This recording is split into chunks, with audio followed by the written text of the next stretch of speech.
And you're welcome back. Now we begin the news in Lagos, where tensions flared on Wednesday as members of the Julius Abure-led faction of the Labour Party staged a protest to the national headquarters of the Independent National Electoral Commission. The protesters, who wielded several placards with inscriptions expressing their displeasure, criticized the decision by INEC not to publish the names of candidates submitted by the Abure-led faction of the Labour Party for the Federal Capital Territory's upcoming Area Council and National Assembly by-elections.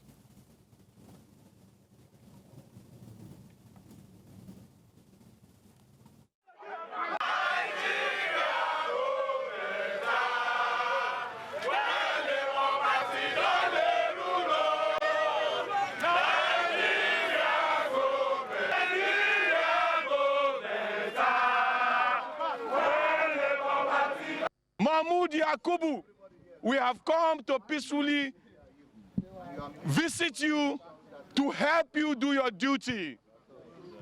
The duty of INEC has nothing to do with the leadership of a political party.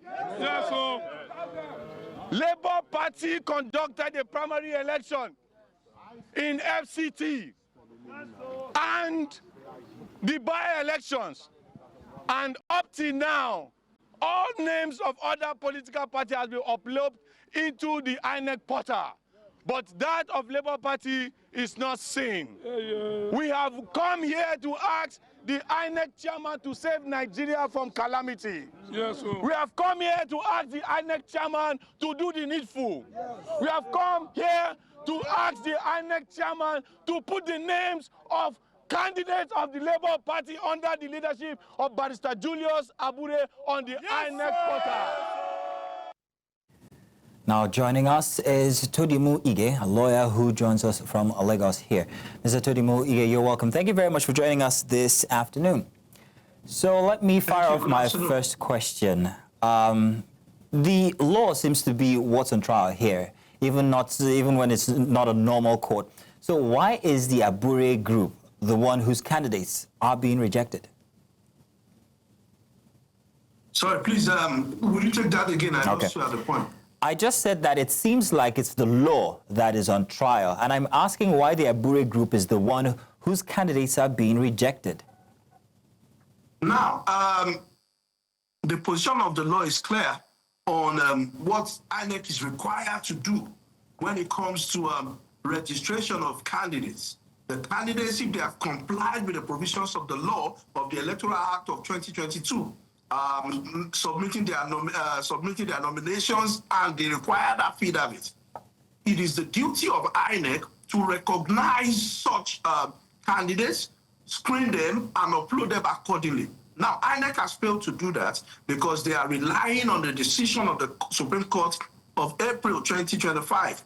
That said that the tenure of the Abure faction had expired. The court also in that decision stated that the INEC and the court doesn't have the power to meddle in internal party workings. Now, having gotten to this point, if the law is on trial, what the Abure faction ought to do, because it is a pre-election matter, they have the right to approach the court for proper interpretation. And that is what I would urge them to do, because that's the position of the law and that's what is required of them by law. So, Mr. Todimu, apart from protests, what legal remedies are open to the Abure group? What guarantees are there that they will get the redress they seek? Yes, the court is the appropriate place to go. Yes, they can, they can protest, but it is not. It does not mandate or compel INEC to do the needful. The needful in this instance is to recognize their candidates. So what is required of them is to approach the court, because it is a pre-election matter, and by law they have the right to approach the court to mandate or give an order to INEC to recognize their candidates. And now, of course, the substance to that will be how they can establish to the court that, yes, the people that have been forwarded are the appropriate persons forwarded by the Labour Party. So they have the right to go to court. Okay, then. If they have a good case. Mr. Ige, if you'll just hang on a second, because we have our News Central correspondent, Joshua Imarai. He's here in Lagos, and he's been monitoring happenings at the protest. Hang on a second.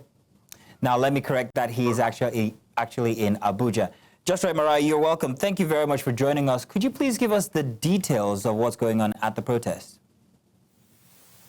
Well, currently I can confirm to you that the protest has ended. But however, members loyal to the camp of Julius Abure of the Labour Party stormed the INEC headquarters, demanding that the INEC recognize their own candidate, who is being fielded by Julius Abure and co, as a duly represented candidate for the upcoming election of the FCT, as well as the National Assembly elections. Well, they held several placards with several inscriptions, namely saying that INEC should respect the rule of law, that the Senator Ninadi Usman-led committee is not a party. So these are one of the many demands they made as the INEC headquarters today. All right, Joshua, thank you very much. Let me come back to Mr. Todi Ige now. So, Mr. Ige, with a faction of the Labour Party alleging that INEC is undermining its role as a major opposition party, what do you think this situation says about the independence and credibility of electoral institutions in Nigeria? Well, the INEC, or the electoral body, now ought to be an umpire, an unbiased umpire. It is the duty of the umpire to take cognizance of whatever documentations or representations that the party has given it, do its due diligence, and act according to the provisions of the Electoral Act of 2022 and the Constitution of the Federal Republic of Nigeria. It is not their duty to take sides. Now, INEC has also represented that the John Abure faction has written to them. The other faction has also written to them. So if in the event that they require clarification, INEC ought not to take the law into its hands, but to approach a court of competent jurisdiction to actually give interpretation or an order as to who is the proper party before it. And that's the proper thing to do, not to take sides. Well, thank you very much then, Mr. Todi Ige. And also we want to say thank you to Joshua Imarai for bringing us details from Abuja.